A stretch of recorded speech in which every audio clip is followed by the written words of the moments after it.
Hello everybody, welcome back to Screenstars, welcome to another of my double reviews. Today's double review is for Snowbeast 1977 and its remake of sorts in 2011.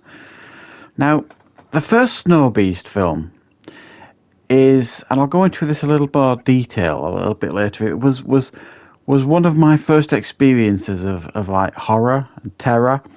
As a child, I remember watching this, and it's a TV movie essentially.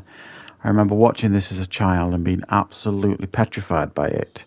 And that's kind of what started my fascination with Bigfoot and Sasquatch, not abominable snowman, whatever you want to call it. And then I didn't actually realise that there was actually a sequel of sorts out there under the same title. I knew this film existed, the second one, the 2011 version, but I thought it was a completely different film. I didn't realise it was like a soft remake of the 1977 version. So I will talk a little bit about both films. Now, don't get me wrong, neither of these are classics, and I might be looking at the original Snowbeast through rose-tinted glasses a little bit, if I'm being honest, in regards to nostalgia value. But if you want to check these two films out, you can find them both on YouTube. In fact, that's the only place I can find either of them available to watch. You can get the second one, the 2011 version, on DVD. And you can find a DVD of the original Snowbeast 77, but it's a little bit harder to get hold of, so I hope you enjoy this double review.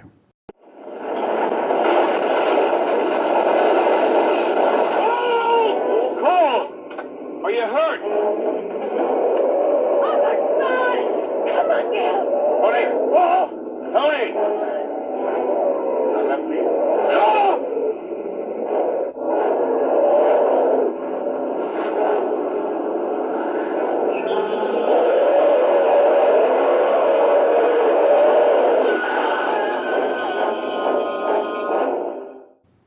Now, Snowbeast was released in 1977. It was directed by Herb Wallerstein, and it was stars Bo Svensson, Yvette Mimieux, Robert Logan, Clint Walker, and Sylvia Sidney.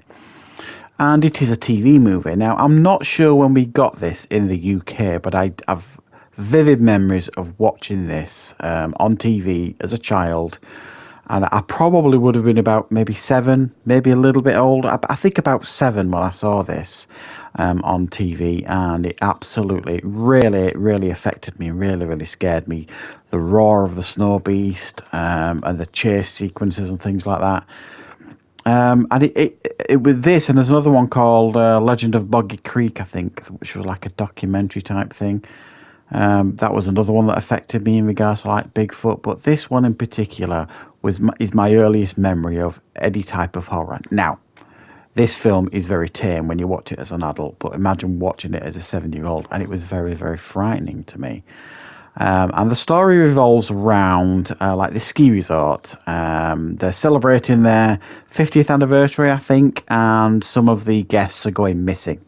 The local sheriff and a couple of the people who work at the resort, one of them being an ex-Olympic skier, investigate and discover this creature. They decide to go out and try and hunt it down, but as you can imagine, this is Snowbeast. It doesn't want to, give up its territory anytime soon.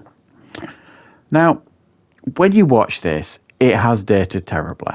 It's very much a film of its time. The music, the opening credits, everything like that, the acting, it's all very much of its time. And it's almost as well in parts like a carbon copy of Jaws. You can see they've obviously taken like the beats from Jaws, which came out, a couple of years earlier than this. This is essentially Jaws, but with like a yeti rather than a shark on dry land, obviously. But it is still quite an interesting story, and it's a film that I looked at when I was watching it, and obviously it hasn't dated particularly well. But I remember I watched it and I thought, wow, if somebody really made this with a big budget and really put a lot of time and effort into it, this could be really good. And I must admit, yes, it wasn't a great film when I rewatched it. And I probably have seen it again a few times when I was a younger man, but I don't remember watching this for at least 20 years, something like that, maybe more. But I could still feel the moments where it scared me as a child, that probably scarred me as a child. And it's still quite effective in parts, even though it has dated terribly. So yes, it's not a great film. There's no quality really there, but there are beats of a good film, and there are some interesting moments in it, and some moment, even though you barely see the creature, there are some moments where you just think, yeah, this could have been brilliant. So I'm going to give Snowbeast a 6 out of 10. Clearly, it's nothing special. But for me, it's probably not a 6 out of 10, but like I say, rose-tinted glasses and all that. So check it out if you ever get the chance. So on to the remake. Thought I saw something out there.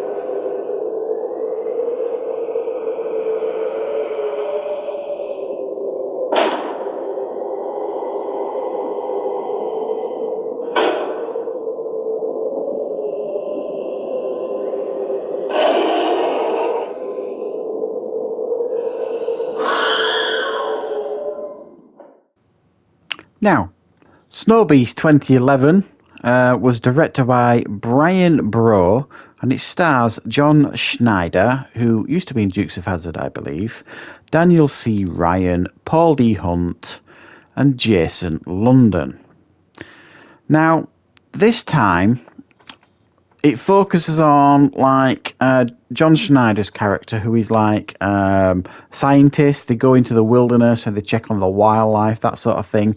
And once a year, they go to the same location in Canada, I think it is, and he's going back there with his teenage daughter and his team to check on these animals that they tagged like a year earlier and that kind of stuff. And when they get there, lo and behold, there is a creature there that is wiping out the local population with huge regularity, shall we say. They soon discover that this creature is taking out their animals and the local people, and they then become the prey. And they've got to try and basically stay alive and try and figure out how they can kill this beast. Right, so as I mentioned earlier, I didn't realise that this was a soft remake of the original Snowbeast 77. And to be honest, there is not an awful lot in common in the two films other than the theme. Obviously, it's set in the snow. There is like a ski resort close by, but this film is more focused on the scientific team, especially John Schneider's character and his teenage daughter. Now, you do get to see a lot more of the creature here. Now, the effects are nothing to write home about, but obviously they are an improvement on the 77 version. This is a very, very vicious creature in this film that, while it does take out locals at, an alarming regularity, the only people that seem to... Well, there's only one person that seems to really care, and he's played by Jason London, who's like a local ranger or something like that, I think he is. Everybody else seems to think that these... ski resort guests are just like, I don't know, going home or going missing, but nobody ever really seems to care. It seems baffling to me. One of the reasons given was, sometimes they just leave and go. Well, go to his chalet and check, see if his passport and his money or his personal possessions are still there. None of that takes place, so it's a bit crazy, really. I mean, the logistics and the logics of this film, it doesn't make any sense, really. And it's kind of one of those it's a B movie essentially, where everyone makes really terrible decisions and things like that. And people try and escape and they bang their heads on branches and fall off, and then they get tracked down by the creature. And so it's like scene after scene of this creature killing someone, and then it goes back to this scientific team, and until like the last 25 minutes, it kind of becomes like a chase movie. But this, for me, is not as good as the original. The original has dated poorly, but it's a better film than this in regards to its story and its story beats.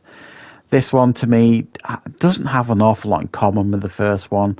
It's not horrifically bad or anything, and there's some decent kills in it and stuff, but it's a bit dumb and it's not great, and I'm going to give it a 5 out of 10. So, guys, I hope you enjoyed these double reviews. If you want to check out both these films, like I said, you can find them on YouTube. If you look, you can also find them on DVD. So thank you very much for watching.